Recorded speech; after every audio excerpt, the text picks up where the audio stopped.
Dalam melakukan audit, auditor tidak boleh mengumpulkan bukti secara sembarangan. Di samping ada jenis-jenis bukti yang cocok untuk audit keuangan, auditor juga harus mempertimbangkan 4 hal sebelum membuat keputusan tentang bukti audit. Apa saja 4 hal tersebut? Simak video berikut. Dalam pengumpulan bukti, auditor harus membuat pertimbangan mengenai ketepatan dan kecukupan bukti.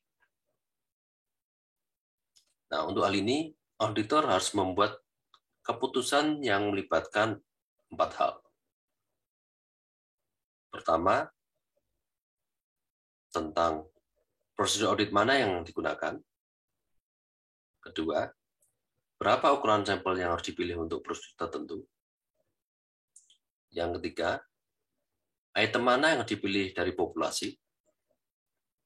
Yang keempat, kapan harus melakukan prosedur. Nah, video ini kita akan membahas satu persatu 4 keputusan penting tersebut.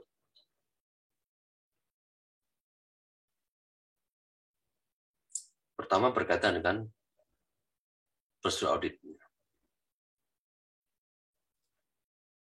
Prosedur audit adalah instruksi rinci yang menjelaskan bukti audit yang akan diperoleh selama audit.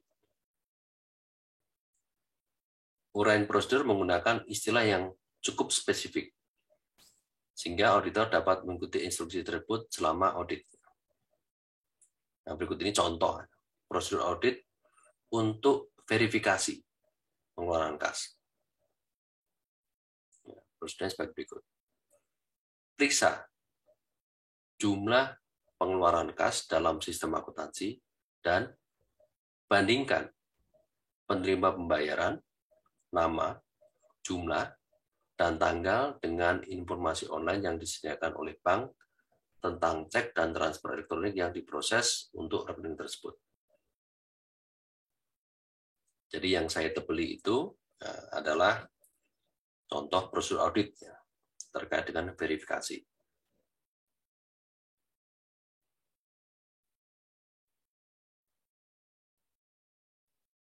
Kemudian keputusan selanjutnya berkaitan dengan ukuran sampel. Setelah prosedur audit dipilih, auditor dapat memvariasikan ukuran sampel dari satu ke semua item dalam populasi yang diuji. Contohnya, dalam prosedur audit untuk verifikasi pengeluaran kas, misalnya 6.600 cek, dan transfer elektronik dicatat dalam jurnal pengeluaran kas. Nah, di sini, auditor dapat memilih ukuran sampel 50 pengeluaran untuk dibandingkan dengan jurnal pengeluaran kas. Nah, keputusan tentang banyaknya item yang akan diuji harus dibuat auditor untuk setiap prosedur audit. Nah, di sini ukuran sampel untuk setiap prosedur yang diberikan kemungkinan akan bervariasi dari audit satu ke audit yang lain, tergantung pada karakteristik klien seperti tingkat pengendalian otomatis dan tingkat jaminan yang diperlukan dari prosedur tersebut.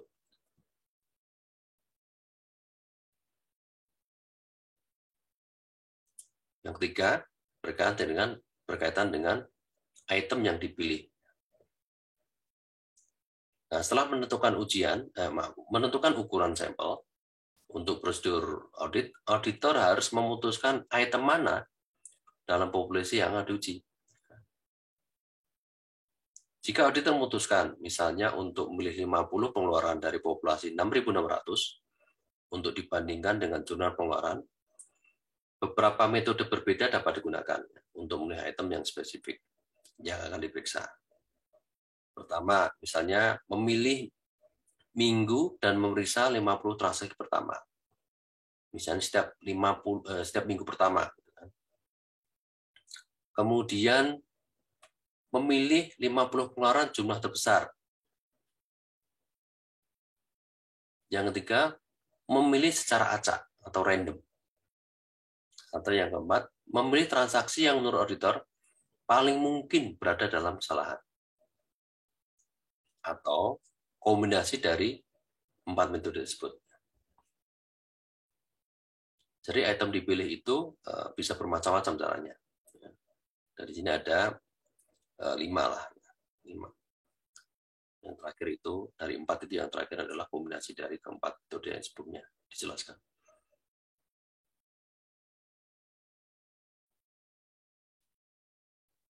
Nah, sekarang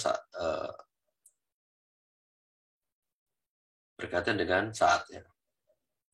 Timing. Kapan bukti audit itu diambil?